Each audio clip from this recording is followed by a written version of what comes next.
இப்னு அவ்வாம் fill ஜன்னா, சஅத் இப்னு அபி Waqqas fill ஜன்னா, அப்துர் ரஹ்மான் இப்னு Auf fill ஜன்னா, சயீத் இப்னு ஸயீத் ஃபில் ஜன்னா என்பதாக ரசூலுல்லாஹி ஸல்லல்லாஹு அலைஹி வஸல்லம் அவர்கள் ஒரே மூச்சிலே சொன்னார்கள் அல்லவா? அப்படிப்பட்ட சொன்ன நபர்களில் ஒருவர் தான் அபூ உபைதா இப்னு ஜர்ராஹ் ரலியல்லாஹு அவர்கள். இவர்கள் மிக ஆரம்ப காலத்திலே இஸ்லாத்திற்குள்ளாக நுழைகின்றார்கள். இஸ்லாத்திற்குள்ளாக நுழைந்தால் ரசூலுல்லாஹி ஸல்லல்லாஹு அலைஹி வஸல்லம் சொன்னார்கள் என்பதாக சொன்னோம் அல்லவா? அமீனுல் ஹாதிஹில் உம்மா, இந்த சமுதாயத்தினுடைய மிக நம்பிக்கைக்குரிய ஒரு மனிதர் என்பதாக இன்றைக்கெல்லாம் நாம் யோசித்து பார்க்கலாம். நம்முடைய வாழ்க்கைகளிலே ஒவ்வொரு நபருக்கும் ஒரு குணம் இருக்கும். அந்த குணத்தில் அவர் சிறப்புடையவராக இருப்பார்கள். ஒருவர் தொழிலாளியாக இருப்பார், ஒருவர் வணக்கசாலியாக இருப்பார், ஒருவர் தர்மம் செய்வதிலே வல்லவராக இருப்பார், ஒருவர் கல்வியாளராக இருப்பார். ஆனால் மற்ற விஷயங்கள் அவர்களிடம் குறைபாடாக இருக்கும். தொழுகையாளிடம் ஜக்காத் கொடுக்கக்கூடிய அளவிற்கு பணம் இருக்காது. தர்மம் செய்வரிடம் அதிகமாக நின்று வழங்கக்கூடிய ஒரு விஷயம் இருக்காது. இப்படி ஒரு விஷயத்தில் ஏற்றமும் ஒரு விஷயத்தில் இறக்குமமாக இன்றைக்கு நாம் இருக்குகின்றோம் அல்லவா? ஆனால் அபூ உபைதா ரலியல்லாஹு அவர்களை பார்த்து ரசூலுல்லாஹி ஸல்லல்லாஹு அலைஹி வஸல்லம் சொன்னார்களே, அமீன், நம்பிக்கைக்குரியவர் என்பதாக, வெறும் நம்பிக்கைக்குரியவராக மாத்திரம் அபூ உபைதா ரலியல்லாஹு அவர்கள் இருக்கவில்லை. அவர்கள் இருந்தார்கள், மிக தைரியசாலியாக இருந்தார்கள், மிக வீரமிக்கவர்களாக இருந்தார்கள். தலைமைத்துவ பண்பிற்கு ஒரு உதாரணமாக இன்றைக்கு நாம் பேசுகின்றோம் அல்லவா? அபூபக்கரும் உமரும் என்பதாக பேசுகின்றோம் அல்லவா?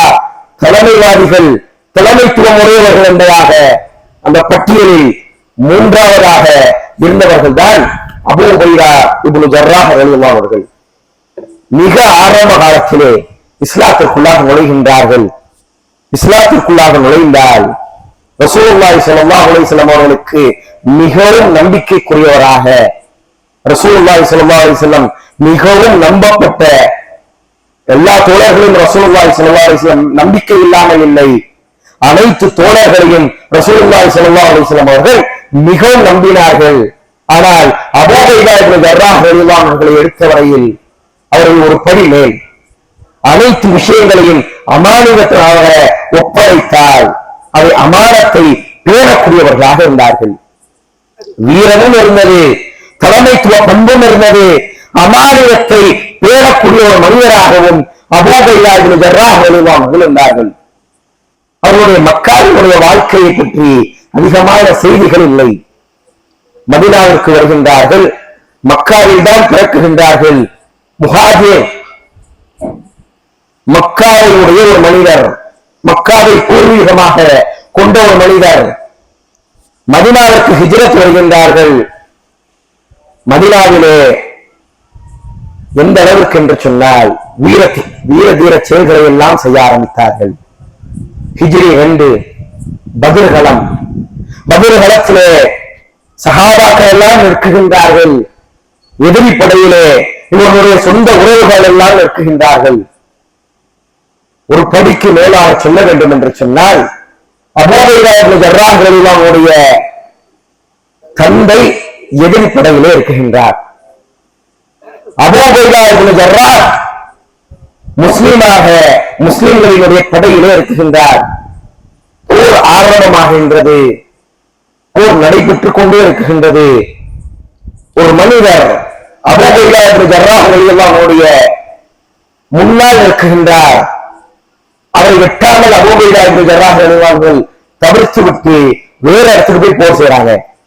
போர் படையினுடைய வலது பக்கத்துக்கு போறாங்க. வலது பக்கத்திற்கு போனால் அதே மனிதர் வந்து நிற்கின்றார். அவரை தவிர்த்து விட்டு மீண்டும் போர்ப்படையினுடைய இடது பக்கத்திற்கு செல்கின்றார்கள். இடது பக்கத்திற்கும் அந்த மனிதர் வருகின்றார். இப்படி எங்கெல்லாம் போகின்றார்களோ அந்த பகுதிகளுக்கெல்லாம் அந்த மனிதர் வந்து அபூ உபைதா இப்னு ஜர்ராஹ் ரலியல்லாஹு அன்ஹு போர் செய்து கொண்டே இருந்தார். அந்த ஒரு நேரம் தவிர்க்கவே முடியாத சூழ்நிலை வெட்டப்படுகின்றது. அந்த எதிரியினுடைய கழுத்து யார் என்று சொன்னால் அபூ உபைதா இப்னு ஜர்ராஹ் ரலியல்லாஹு அன்ஹுவுடைய தந்தை தன்னுடைய கரத்தால் கொலை செய்யப்படுகின்றார்கள்.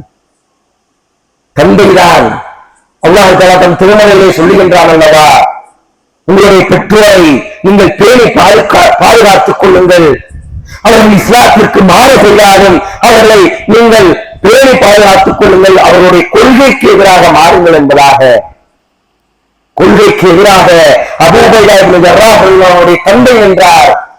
இன்னொரு போர் செய்கின்றதாக நின்று கொண்டே இருந்தார். அபூ உபைதா இப்னு ஜர்ராஹ் ரலியல்லாஹு அவர்களை விட்டுவிட்டு வேறு யாராவது தன்னுடைய தந்தையை கொலை செய்யட்டும் என்பதாக ஒவ்வொரு இடத்திற்காக செல்கின்றார்கள். ஆனால் அனைத்து இடத்திலும் அந்த தந்தை விடாமல் துரத்துகின்றார். மகனே, ஒன்று நீ என்னோடு போர் செய், இல்லை என்று சொன்னால் நான் உன்னை கொள்வேன் என்பதாக அந்த காபிராக இருந்த அந்த தந்தை போருக்காக ஆயத்தமாகும் போது மகனாக இருந்த அபூ உபைதா இப்னு ஜர்ராஹ் ரலியல்லாஹு அன்ஹு ஒரே வீச்சிலே தன்னுடைய தந்தையினுடைய கதையை முடிக்கின்றார். இனிமான அல்லாஹ் நல்லடியார்களே, இதுதான் சஹாபாக்கள், இதுதான் நபி தோழர்கள். மார்க்கமா குடும்பமா என்று சொன்னால் மார்க்கத்தை அவர்கள் தப்பி பிடித்துக் கொண்டார்கள். மார்க்கமா அல்லது பொருளாதாரமா என்று சொன்னால் மார்க்கத்தை பிடித்துக் கொண்டு பொருளாதாரத்தை விட்டு விட்டார்கள். அவர்கள்தான் சஹாபாக்கள். நம்முடைய ஈமான் எங்கே, அவர்களுடைய ஈமான் எங்கே? இன்றைக்கெல்லாம் அவர்களை உதாரணமாக மேற்கோள் காட்டி நாம் பேச வேண்டும், அவர்களுக்கு எதிராக நாம் பேசக்கூடாது. ரசூலுல்லாஹி ஸல்லல்லாஹு அலைஹி வஸல்லம் சொன்னார்கள் அல்லவா, கஅஸ்ஹாபுன் நுஜூம், என்னுடைய சஹாபாக்கள் எல்லாம் நட்சத்திரத்தை போன்றவர்கள். ஃபமன் இக்ததைத்தும் வைஹததைத்தும், அவர்களை நீங்கள் யாரை பின்பற்றினாலும், அடிமற்ற ஒரு சஹாபியை நீங்கள் பின்பற்றினாலும் நீங்கள் நேர்வழியை அடையலாம் என்பதாக ரசூலுல்லாஹி ஸல்லல்லாஹு அலைஹி வஸல்லம் அவர்கள் சொன்னார்கள் அல்லவா. அப்படிப்பட்டவர்கள் தான் சஹாபாக்கள். எதிரி தன்னுடைய தந்தையாக இருக்குகின்றார், இஸ்லாத்திற்கு எதிராக வருகின்றார், கொலை செய்யப்படுகின்றது, அவர்களுடைய தலை துண்டிக்கப்படுகின்றது தன்னுடைய மகனினுடைய கரத்தால். இதுதான் இஸ்லாம். கண்ணியமான அல்லாஹ் நல்லடியார்களே, சிந்தித்து பார்க்க வேண்டும். இது மாத்திரமல்ல, இவருடைய தலைமைத்துவ பண்பை பற்றி அறிய வேண்டும் என்று சொன்னால் ஒரு மிகப்பெரிய ஒரு நீண்ட ஒரு செய்தி இருக்கின்றது. ஜாபீர் இப்னு அப்துல்லாஹ் ரலியல்லாஹு அன்ஹு அவர்கள் பதிவு செய்கின்றார்கள். புகாரியிலே இந்த செய்தி இடம்பெறுகின்றது. ஜாபீர் இப்னு அப்துல்லாஹ் ரலியல்லாஹு அன்ஹு சொல்லுகின்றார்கள், ரசூலுல்லாஹி ஸல்லல்லாஹு அலைஹி வஸல்லம் அவர்கள் எங்களை ரோமர்களுக்கு எதிராக ஒரு படையாக திரட்டி அனுப்பினார்கள். ரோமர்கள் ஒரு படையை கொண்டு வருவதாக எங்களுக்கு ஒரு செய்தி கிடைத்தது. அதற்கு எதிராக ஒரு படையை ரசூலுல்லாஹி ஸல்லல்லாஹு அலைஹி வஸல்லம் தயார் செய்து அனுப்பினார்கள். கிட்டத்தட்ட அந்த படையிலே 300க்கும் மேற்பட்ட மனிதர்கள், 300க்கும் மேற்பட்ட சஹாபாக்கள் நாங்கள் இருந்தோம். அந்த படையினுடைய தளபதியாக, அந்த போர்ப்படையினுடைய தளபதியாக ரசூலுல்லாஹி ஸல்லல்லாஹு அலைஹி வஸல்லம் அவர்கள் அபூ உபைதா இப்னு ஜர்ராஹ் ரலியல்லாஹு அன்ஹு நியமனம் செய்தார்கள். இன்னைக்கெல்லாம் நம்ம ஒரு ஊருக்கு போவதாக இருந்தால் நம்ம என்ன செய்வோம்? பொருட்களை எல்லாம் பேக் பண்ணுவோம். பொருட்கள் நமக்கு என்னெல்லாம் தேவைப்படுகின்றதோ அதையெல்லாம் தயார் செய்து கெட்டுச்சாமான்களாக கெட்டி வைத்து கொண்டு செல்வோம். அன்றைக்கு போர்க்காலம், சாப்பிடுவதற்கும் உணவும் இங்கிருந்தான் கொண்டு போனோம், குடிப்பதற்கு தண்ணீரும் கையில் கொண்டு செல்ல வேண்டும். சஹாபாக்கள் எல்லாம் தங்களுக்கு தேவையான அளவிற்கு, சில சஹாபாக்கள் பெரும் செல்வந்தர்களாக இருந்தார்கள், ஒரு 5 நாளைக்கு 6 நாளைக்கு உணவுகளை எடுத்துக் கொண்டார்கள். சில சஹாபாக்கள் ஏழ்மை நிலையில இருந்தார்கள், ஒரு வக்து ஒரு நேரத்திற்கான உணவுகளை மாத்திரம் எடுத்துக்கொண்டு சஹாபாக்கள் எல்லாம் அந்த போருக்கு ஆயத்தமானவர்களாக அந்த 300 நபர்களை கொண்ட அந்த போர்ப்படை நகர ஆரம்பிக்கின்றது. நகர ஆரம்பித்தால் இதனுடைய தளபதியாக அபூ உபைதா இப்னு ஜர்ராஹ் ரலியல்லாஹு அன்ஹு இருக்குகின்றார்கள். பார்க்குகின்றார்கள் போர்ப்படை எப்படி இருக்குகின்றது, என்ன செய்கின்றார்கள் என்பதாக பார்த்தால் ஒரு மனிதரிடம் அதிகமான உணவு இருக்குகின்றது, ஒரு மனிதரிடம் குறைவான உணவு இருக்குகின்றது. யோசிக்குகின்றார்கள். யோசித்துவிட்டு அபூ உபைதா இப்னு ஜர்ராஹ் அவர்கள் முடிவு செய்தார்கள், அனைத்து சஹாபாக்களும் எங்களுடைய உணவுகளை எல்லாம் ஒரு இடத்திலே வையுங்கள் என்பதாக சொல்லப்படுகின்றது. அனைத்து உணவுகளும் ஒரே இடத்திற்கு கொண்டு வரப்படுகின்றது. அன்றைக்கெல்லாம் உணவு என்று சொன்னால் பேரிச்சம்பழங்கள் தான். மிக ஒரு கஷ்டமான ஒரு சூழ்நிலை. போருக்கு செய்கின்றோம், ஒரு ஆளுக்கு உணவு இருக்கு, ஒரு ஆளிடம் உணவு இல்லை, எல்லாருக்கும் சரிசமமாக பிரித்து தர வேண்டும். அபூ உபைதா இப்னு ஜர்ராஹ் அவர்களுடைய அறிவு கூர்மையை இந்த இடத்திலே பார்க்க வேண்டும். அவருடைய தலைமைத்துவ பண்பை இந்த இடத்திலே நாம் அறிந்து கொள்ளலாம். தினமும் ஒவ்வொரு நபித்தோழருக்கும் ஒரு பேரிச்சம்பழத்தை கொடுக்குகின்றார்கள். நாம இருந்தால் என்ன யோசிச்சு இருப்போம்? நீங்க நோன்பு வச்சுட்டு நோன்பை திறப்பதற்கு இஃப்தாருக்கு ஒரு பேரிச்சம்பழத்தை வைத்து நம்மால் நோன்பை திறக்க முடியுமா? என்ன ஸ்பெஷல், என்ன சாப்பாடு இருக்கணும்? முன்னாலே லிஸ்ட் போடுறோம். சகர் வைக்கும் போதே உம்மாவிடம் சொல்கின்றோம், இன்னென்ன உணவு இஃப்தாருக்கு இருக்க வேண்டும். சஹாபாக்கள் போருக்காக செல்கின்றார்கள். உடலிலே வலிமை வேண்டும், எந்த அளவுக்கு உணவை உட்கொள்ள வேண்டும். அபூ உபைதா இப்னு ஜர்ராஹ் அவர்கள் தினமும் ஒரு பேரிச்சம்பழத்தை பங்கு வைக்கின்றார்கள். அந்த பேரிச்சம்பழத்தினுடைய அருமை எப்பொழுது தெரியுமா எங்களுக்கு தெரிந்தது? ஜாபிர் இப்னு அப்துல்லா ரலியல்லாஹு அன்ஹு பதிவு செய்கின்றார்கள். அந்த பேரிச்சம்பழத்தினுடைய அருமை ஒரு பேரிச்சம்பழம் தானே என்பதாக நாம் நினைக்கலாம். ஜாபிர் இப்னு அப்துல்லா ரலியல்லாஹு அன்ஹு பதிவு செய்கின்றார்கள், அந்த ஒரு பேரிச்சம்பழத்தினுடைய அருமை எப்பொழுது எங்களுக்கு தெரிந்தது என்று சொன்னால், அந்த பேரிச்சம்பழம் எல்லாம் முடிந்து விட்டது, சாப்பிடுவதற்கு உணவில்லை, சாப்பிடுவதற்கு உணவில்லை, பேரிச்சம்பழங்கள் எல்லாம் முடிந்து விட்டது, என்ன செய்யலாம் என்கின்ற சூழ்நிலை. சஹாபாக்கள் எல்லாம் பட்டினியாக இருக்கின்றார்கள். பயணம் மேற்கொண்டு போய்கிட்டே இருக்காங்க. அவர்கள் ஒரு கடற்கரையை அடைந்தார்கள். நம்ம ஊர்ல எல்லாம் கடல் இருப்பதை போன்று அந்த ஊரிலும் ஒரு கடல் இருந்தது. அந்த கடற்கரையை ஒட்டியவர்களாக நடந்து செல்கின்றார்கள். இந்த படைக்கு பேரு கஸ்வத்து சீஃபுல் பஹர், கடலோர படை என்பதாக பிற்காலத்தில் அந்த படைக்கு பேர் வந்தது.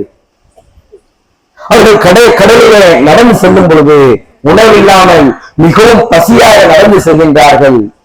அந்த நேரத்திலே ஒரு மிகப்பெரிய மீன், அண்டர் என்று சொல்லப்படக்கூடிய திமிங்கலம் செத்து கரை ஒதுங்குகின்றது.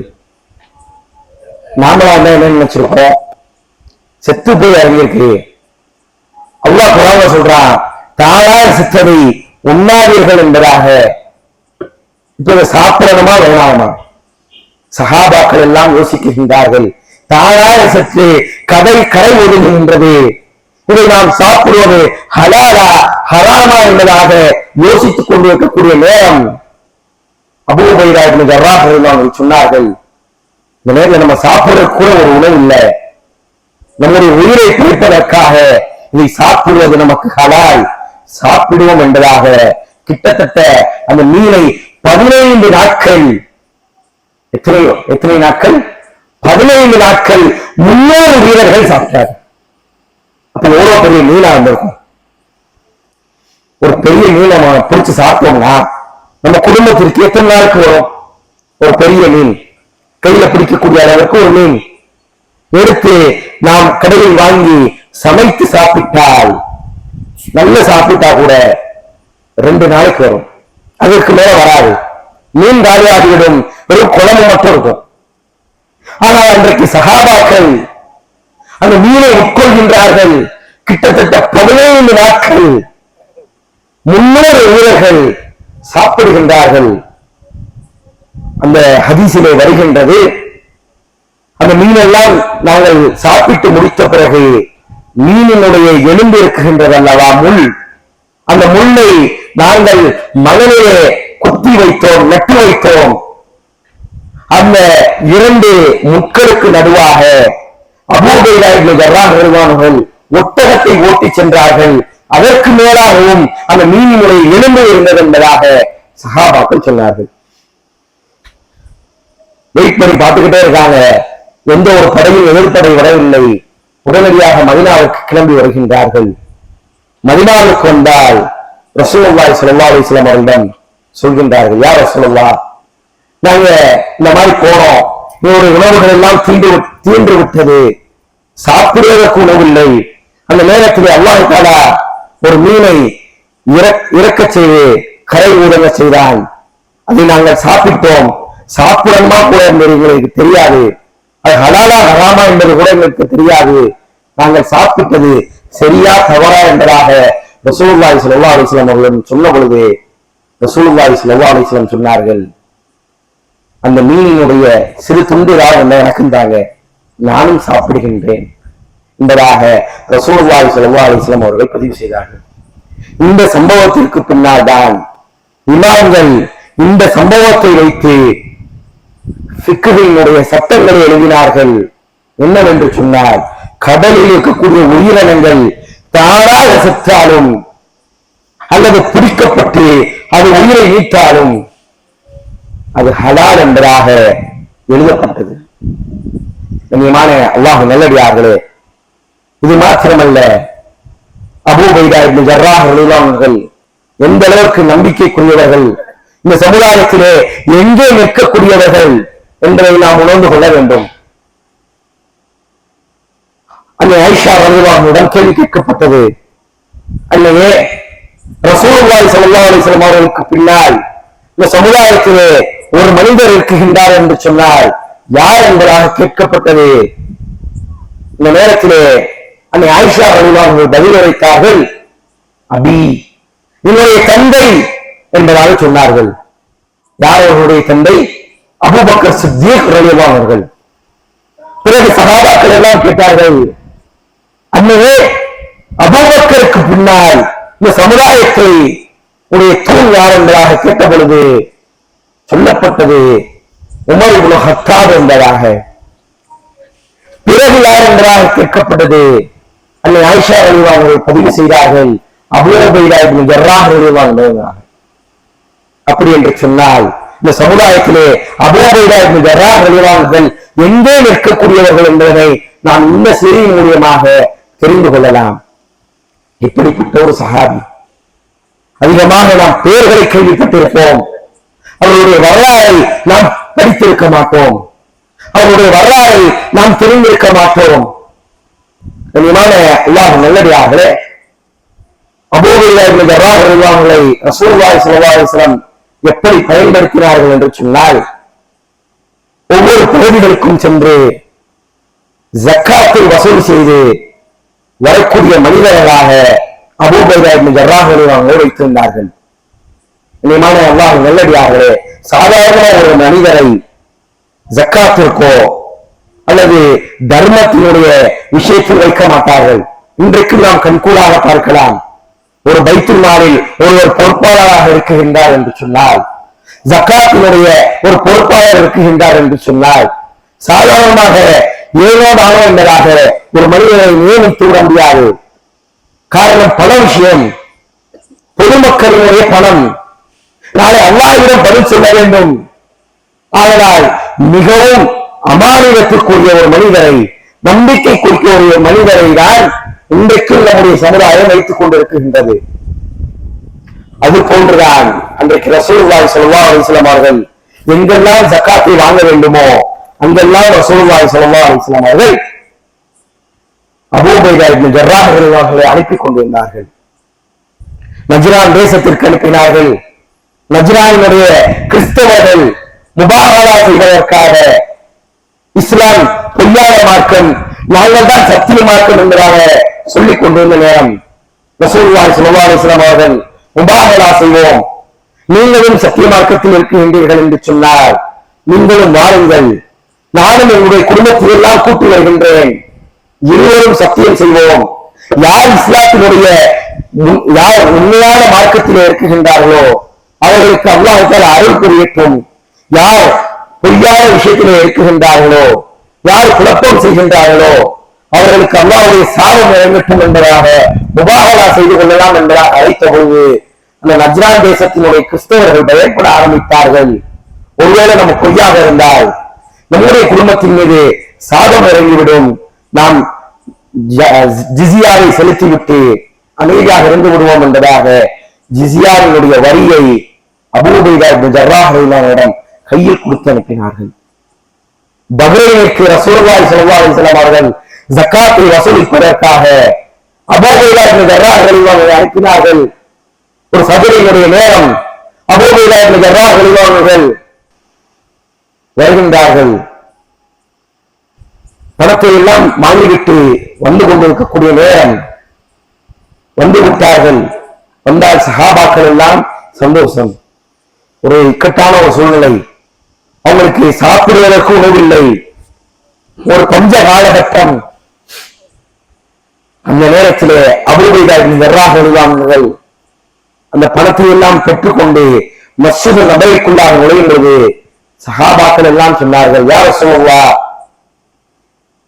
அபூ உபைதா வந்து விட்டார், நீங்க எப்ப பணத்தை பிரிச்சு தர போறீங்க, ஜகாத்தினுடைய விஷயத்தை எப்பொழுது எங்களிடம் தருவீர்கள் என்பதாக கேட்ட பொழுது ரசூலுல்லாஹி ஸல்லல்லாஹு அலைஹி வஸல்லம் சொன்னார்கள், உங்களிடம் நான் வறுமையை விட பணத்தை பற்றி நான் அஞ்சுகின்றேன், செல்வத்தை பற்றி அஞ்சுகின்றேன் என்பதாக ரசூலுல்லாஹி ஸல்லல்லாஹு அலைஹி வஸல்லம் அவர்கள் சொன்னார்கள். மற்றொரு இடம் அபூ உபைதா இப்னு ஜர்ராஹ் ரலியல்லாஹு அன்ஹு யார் என்பதனை நாம் மற்றொரு இடத்திலே உணர்ந்து கொள்ளலாம். யார் இந்த சஹாபி? ரசூலுல்லாஹி ஸல்லல்லாஹு அலைஹி வஸல்லம் அவர்கள் மரண நேரம், அவர்களுக்கு அல்லாஹ் தஆலா மரணத்தை கொடுத்திருக்கின்றான். அந்த நேரத்திலே அடுத்த தலைவர் யார், இஸ்லாமிய சாம்ராஜ்யத்தை யார் அடுத்த தளபதியாக, அடுத்த கலீஃபாவாக யார் ஆளப்போகின்றார்கள் என்பதாக சகீஃபத்துல் பனி சஈதா என்கின்ற ஒரு இடம், இன்றைக்கு மதீனாவிற்கு சென்றால் சகீஃபத்துல் பனி சஈதா என்கின்ற இடத்தை நாம் பார்க்கலாம். அந்த இடத்திலே அன்சாரி தோழர்கள் எல்லாம் பேசுகின்றார்கள், நம்மளிடம் ஒரு தலைவரை நாம் உருவாக்குவோம் என்பதாக. இந்த செய்தி அபூபக்கர் சித்தீக் அவர்களுக்கு செல்கின்றது. அபூபக்கர் சித்தீக் அவர்கள், உமர் இப்னு கத்தாப் அவர்கள், அபூ உபைதா இப்னு ஜர்ராஹ் அவர்கள், மூன்று நபர்களும் சகீஃபத்து பனி சஈதாவிற்கு உள்ளே நுழைகின்றார்கள். இந்த செய்தியை உமர் இப்னு கத்தாப் அவர்கள் பதிவு செய்கின்றார்கள். நான் அந்த சகீஃபத்து பனி சஈதாவில் என்ன பேச வேண்டும் என்பதாக நான் நோட்ஸ் எடுத்துக்கிட்டே போனேன். போகும்போது ஒரு ப்ரிப்பேர்லே போனேன், ஒரு தயாரிப்புகளை தயாரித்துக் கொண்டே நான் சென்றேன். அங்கு போய் என்ன பேசணும் என்பதாக உள்ளே நுழைந்தோம். குறைஷிகளில் தான் தலைவரை எடுக்க வேண்டும் என்பதாக நாங்கள் முறையிட்டோம். அதை ஏற்றுக்கொண்டார்கள்.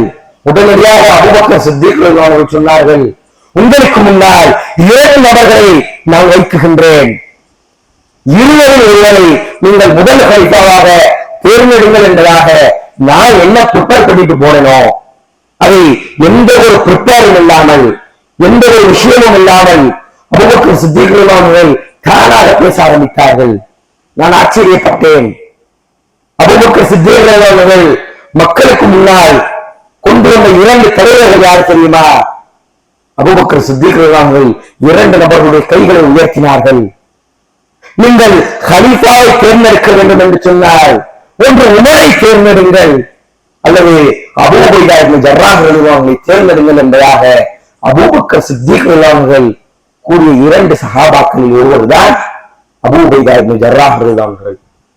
அப்படி என்று சொன்னால் இந்த மார்க்கத்திலே எங்கே இருப்பவர்கள் என்பதனை நாம் இந்த செய்திகளின் ஊடாக நாம் தெரிந்து கொள்ளலாம். கண்ணியமான அல்லாஹ் நல்லடியார்களே, அபூபக்கர் ரலியல்லாஹு ஆட்சி காலம், அதற்கு பின்னால் சகீஃபத்து பனி சஈதாவிலே அனைத்து சஹாபாக்களும் அபூபக்கர் ரலியல்லாஹு தெரிவு செய்தார்கள். அபூபக்கர் தான் முதல் கலீஃபாவாக தேர்ந்தெடுக்கப்பட்டார்கள். அபூபக்கர் சித்தீக் ஆட்சி காலம் ஒரு ஆலோசகராக ஆலோசனை வழங்கக்கூடிய இடத்திலே அபூ உபைதா இப்னு ஜர்ராஹ் இருந்தார்கள். உமர் இப்னு கத்தாப் ஆட்சி காலம், அந்த காலகட்டத்திலும் ரசூலுல்லாஹி ஸல்லல்லாஹு அலைஹி வஸல்லம் படை தளபதிகளில் ஒருவரான அபூ உபைதா இப்னு ஜர்ராஹ் ரலியல்லாஹு அன்ஹு படைத்தளபதியாகவும் இருந்தார்கள். அதே போன்று ஆலோசனை செய்யக்கூடிய ஒரு இடத்திலும் இருந்தார்கள். நாம் பேசுகின்றோம் அல்லவா, ஹாலித் இப்னு வலீத் ரலியல்லாஹு அன்ஹு என்பதாக. ஹாலித் இப்னு வலீதுக்கு தலைவராக தளபதியாக இருந்தவர்கள் தான் அபூ உபைதா இப்னு ஜர்ராஹ் ரலியல்லாஹு அன்ஹு. அனைத்து போர்களிலும் ரசூலுல்லாஹி ஸல்லல்லாஹு அலைஹி வஸல்லம் எந்த போர்களுக்கெல்லாம் சஹாபாக்களை அழைத்து சென்றார்களோ, எந்த போர்களுக்கெல்லாம் படைகளை அனுப்பினார்களோ, அத்தனை படைகளுக்கும் ஒரே தளபதியாக அபூ உபைதா இப்னு ஜர்ராஹ் ரலியல்லாஹு அன்ஹு இருந்தார்கள்.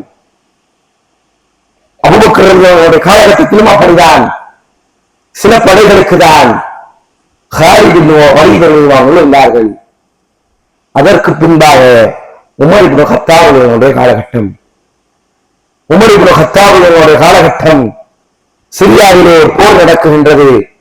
அந்த போரிற்கு அபூ உபைதா இப்னு ஜர்ராஹ் ரலியல்லாஹு அன்ஹு செல்கின்றார்கள். அந்த தளபதியாக செல்கின்றார்கள். அதற்கு முன்னால் அந்த சிரியா போருக்கு ஏற்கனவே ஒரு படையை அபூபக்கர் சித்தீக் அவர்கள் அனுப்பி வைத்திருந்தார்கள். அனுப்பி வைத்து சில நாட்களில் அபூபக்கர் சித்தீக் அவர்களுக்கு அல்லாஹ் தஆலா மரணத்தை ஏற்படுத்துகின்றான்.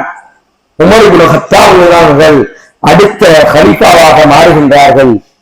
ஒரு படையை அனுப்பி வைக்கின்றார்கள் உமர் இப்னு கத்தாப் அவர்கள். அந்த படையில் பல சஹாபாக்கள் இருந்தார்கள். ஏற்கனவே இருந்த அந்த படையிலே ஹாலித் இப்னு வலீத் அவர்கள் படை தளபதியாகவும் அபூ உபைதா இப்னு ஜர்ராஹ் அவர்கள் படை வீரராகவும் இருந்தார்கள். ஒரு கடிதத்தை உமர் இப்னு கத்தாப் அவர்கள் எழுதி அனுப்பினார்கள். அந்த படையிலே தளபதியை மாற்றுங்கள், ஹாலிதை ஒரு சாதாரண ஒரு படை வீரராகவும் அபூ உபைதாவை நீங்கள் படை தளபதியாகவும் மாற்றுங்கள் என்பதாக உமர் இப்னு கத்தாப் அவர்கள் எழுதிய கடிதம். காரணம் என்ன தெரியுமா? மக்கள் எல்லாம் பேச ஆரம்பித்தார்கள்.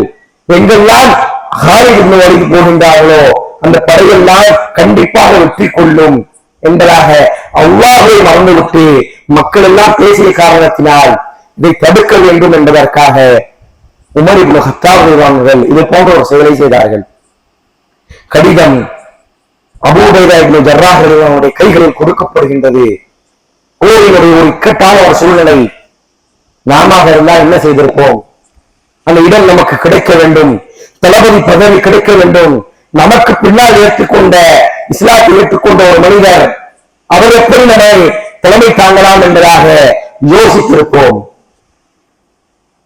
ஆனால் அபூ உபைதா இப்னு ஜர்ராஹ் அவர்கள் அமைதி காக்குகின்றார்கள். போரெல்லாம் முடிகின்றது.